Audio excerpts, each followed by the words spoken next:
कोई भी लोकतांत्रिक देश अपने नागरिकों को जब ये बताता है कि आप लोकतंत्र में जी रहे हैं, तो उसका सबसे बड़ा वादा अपने नागरिकों से ये होता है कि आपके वोट से इस देश को चलाने वाले बड़े ओहदे पर लोग बैठते हैं। यानी राजनीति और राष्ट्र का सबसे ताकतवर व्यक्ति कौन चुनता है? आप चुनते हैं।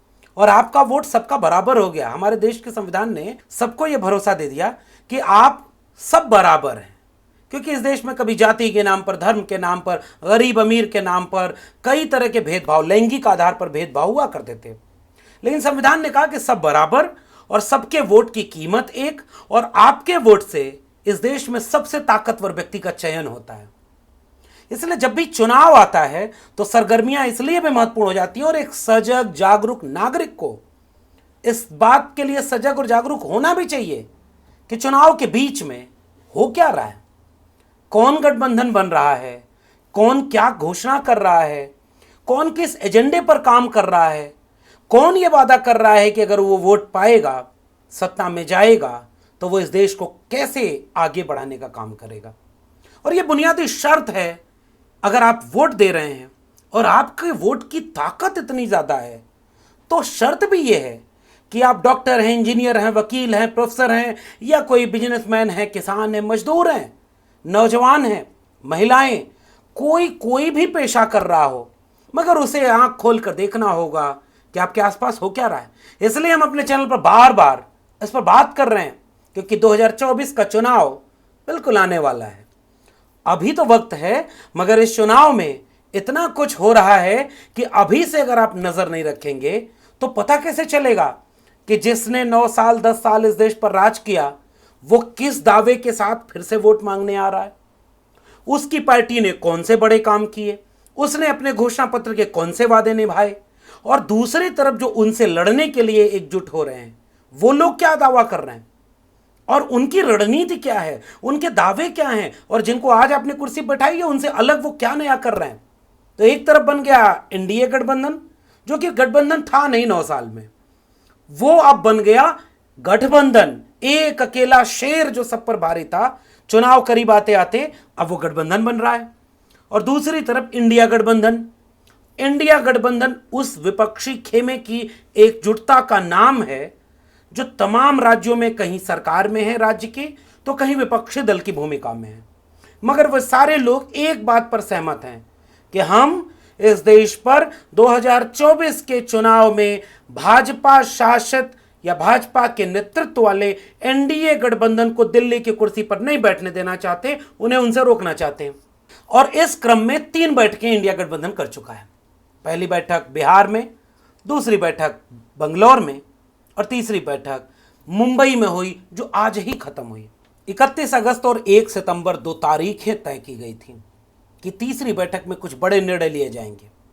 और इस तीसरी बैठक में इंडिया गठबंधन ने कुछ ऐसे निर्णय लिए हैं जिससे एनडीए गठबंधन के खेमे में खलबली, बेचैनी बढ़ती जा रही है।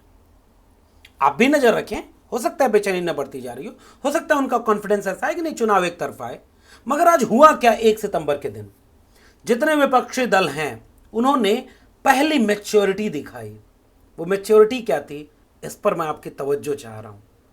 आपको याद है, जैसे ही गठबंधन का ऐलान हुआ कि तमाम विपक्षी दल एकजुट होकर के चुनाव लड़ेंगे, देश के प्रधानमंत्री के पद पर बैठे हुए सबसे ताकतवर व्यक्ति की तरफ से प्रतिक्रिया आनी शुरू हो गई। ये इंडिया गठबंधन नहीं रे भाई, ये घमंडिया गठबंधन है। मैं हिंदी का मास्टर हूं, हिंदी का विद्यार्थी हूं। मैंने आज तक अपने कई शब्दकोश अपने अध्ययन और अध्यापन के दौरान पढ़े, देखे, उनसे गुजरा, और जब प्रधानमंत्री ने यह शब्द बोला तो एक बार फिर से गुजरा। मुझे हिंदी के शब्दकोश में यह शब्द ही नजर नहीं आया, घमंडिया। लेकिन भाई देश के प्रधानमंत्री हैं, अगर वो कह रहे हैं तो देश तो एक बड़ा हिस्सा देश का खुश हो जा रहा है और उसका प्रयोग कर रहा है। घमंड है उनको। और हमारे समझ में नहीं आया कि घमंड किसको? जो अपने को कमजोर समझ करके, हारता हुआ देख करके, तमाम तरह से कमजोर महसूस करके एक हो गया। घमंड में वो कैसे? घमंड में तो वो होना चाहिए ना जो सीना तान के कहे एक अकेला सब पर भारी। लेकिन भाई भारतीय राजनीति है, कुछ चीजें आती हैं तो चल जाती हैं। स्लोगन और भाषण का दौर है, गंभीरता से लोग कहां इस पर सोचते हैं।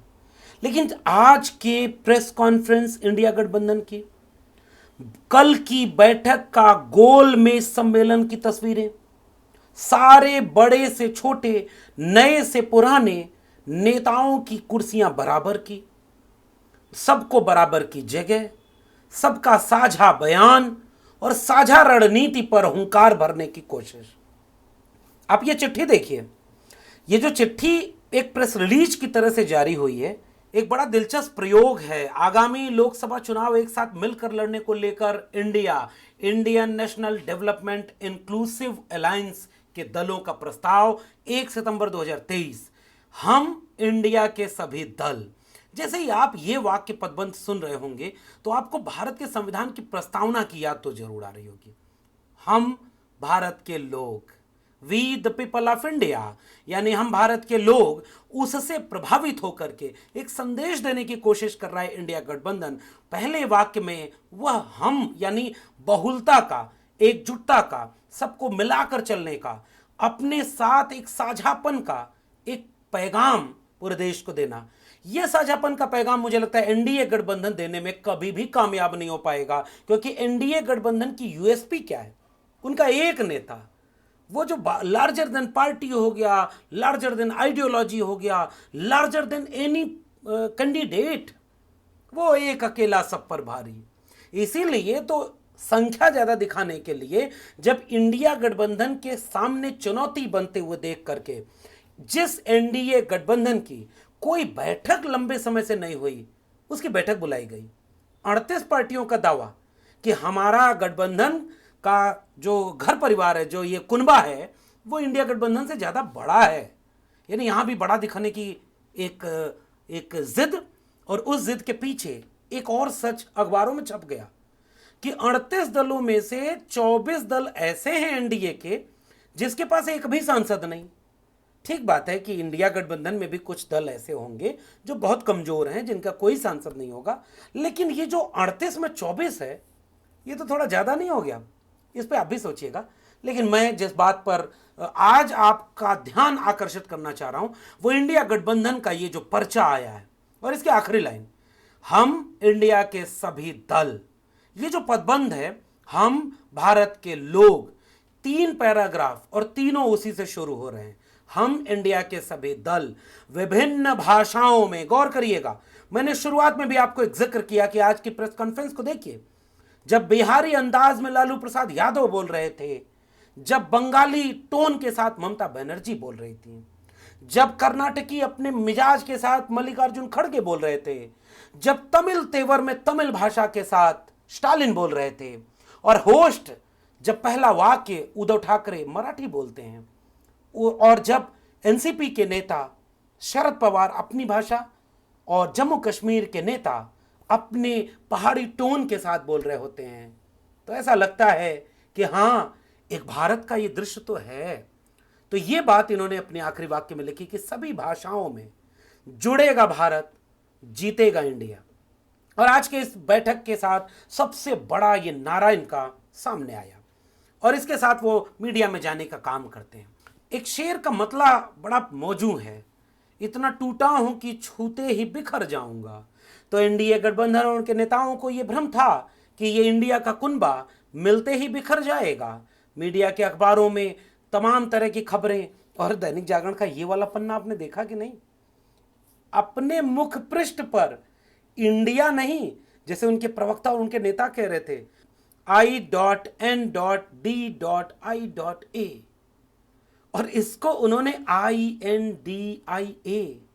कहीं गलती से इंडिया गठबंधन को इंडिया लोग न समझ लें, उनकी देशभक्ति अलग न जाग जाए, क्योंकि उनके आका इस बात को कहते हैं तो उनका अखबार भी वही भाषा न बोले। तो ये सारी दिख रही हैं चीजें कि बेचैनी इन बैठकों के बाद, वो जो बिखर जाने और टूट जाने का एक इंतजार था, ख्वाब था, वो नहीं देखा। वो साझापन इंडिया गठबंधन बनाने में कामयाब होता दिख रहा है। लेकिन चुनौती इंडिया गठबंधन के सामने बैठक शुरू होने के पहले ही आई थी। कोई नेता कहा कि हमारे नेता प्रधानमंत्रियों, कोई दूसरे ने कहा हमारे। लेकिन आज की प्रेस कॉन्फ्रेंस तक का आप जेस्चर और बॉडी लैंग्वेज देखेंगे तो ऐसा लग रहा है कि सब लोग कह रहे हैं कि थोड़ा हम और झुक जाते हैं, तो उनका दूसरा नेता कह रहा है कि नहीं नहीं हम थोड़ा और झुक जाते हैं, तीसरी पार्टी कह रही है कि थोड़ा हम और एक कदम पीछे हट जाते हैं। एक बार सब लोग तालमेल बनाएं, क्योंकि इंडिया को बचाना है। और ये जो साझापन था, इसने किसी एक संयोजक या एक अध्यक्ष का निर्णय नहीं लिया। फिलहाल इंडिया गठबंधन की दूसरी सबसे महत्वपूर्ण बात आज की मीटिंग में हुई कि ये जो 13 सदस्यों की एक सूची आई, जिसमें संचालन कर रहे संजय राउत ने कहा कि इसमें कुछ नाम और जुड़ सकते हैं, लेकिन इन 13 सदस्यों की सूची में जो बात सामने आई कि केसी Venugopal, Sharad Pawar, MK. Stalin, Sanjay Raut, Tejashwi Yadav, Abhishek Banerjee, Raghav Chadha, Javed Ali Khan, Lalan Singh, Hemant Soren, D राजा, उमर अब्दुल्ला और महमूदा मुफ्ती के साथ एक सूची सामने आई। उसी के साथ आपको और सूचियां दिखने को मिल रही हैं।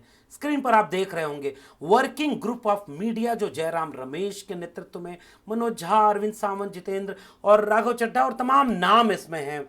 समाजवादी पार्टी से आशीष यादव और आलोक कुमार जेएमएम से हैं और तमाम नाम इसमें दिखेंगे। एक और कैंपेन कमेटी की सूची आपके सामने स्क्रीन पर दिख रही होगी। गुरदीप सिंह सप्पल जो कांग्रेस पार्टी के बड़े नेता हैं, Sanjay Jha JDU, Anil Desai, Sanjay Yadav RJD, PC Chacko, Kiran मेनंदा और संजय सिंह, तमाम नामों के साथ एक दूसरी सूची कैंपेन की आई है और वो आपके सामने स्क्रीन पर दिख रही होगी। इंडिया गठबंधन ने इन कमेटियों की घोषणा कर दी है और प्रेस कॉन्फ्रेंस का पूरा बॉडी लैंग्वेज ये दिखा रहा था। वो चाहे लालू यादव की चुटकी लेने वाला अंदाज हो, जिस पर सब ठहाके लगा रहे थे, कहाँ गया वो 15 लाख का आपका वादा, हम भी बैंक में खाता खुलवा लिए, लेकिन मिला कहाँ। लालू जी ने कहा कि चांद पर वैज्ञानिक भेजे और बड़ी जिद है ये भी चले गए होते, सूरज वाला भी प्रयोग कर लो। वहीं दूसरी तरफ नीतीश कुमार की गंभीरता वाली एक छवि, जिसमें वो कह रहे थे कि हम तो चाहते ही थे सब लोग एक हो जाएं, अब मिलकर लड़ेंगे।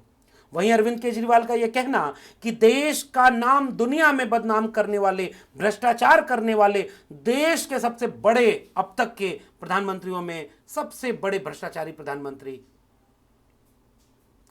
वही अरविंद केजरीवाल का यह कहना कि अब तक का सबसे बड़ा भ्रष्टाचारी प्रधानमंत्री का नाम लिया जाएगा तो वो नरेंद्र मोदी होंगे। वहीं मल्लिकार्जुन खड़गे का यह कहना कि अपने दोस्त के लिए वो सब कुछ करते हैं, हम देश के लिए करेंगे। तो उद्धव ठाकरे का यह कहना कि देश से प्रेम करने वाले जितने लोग हैं, क्योंकि ये देश हमारा परिवार है, हम एकजुट हो गए हैं।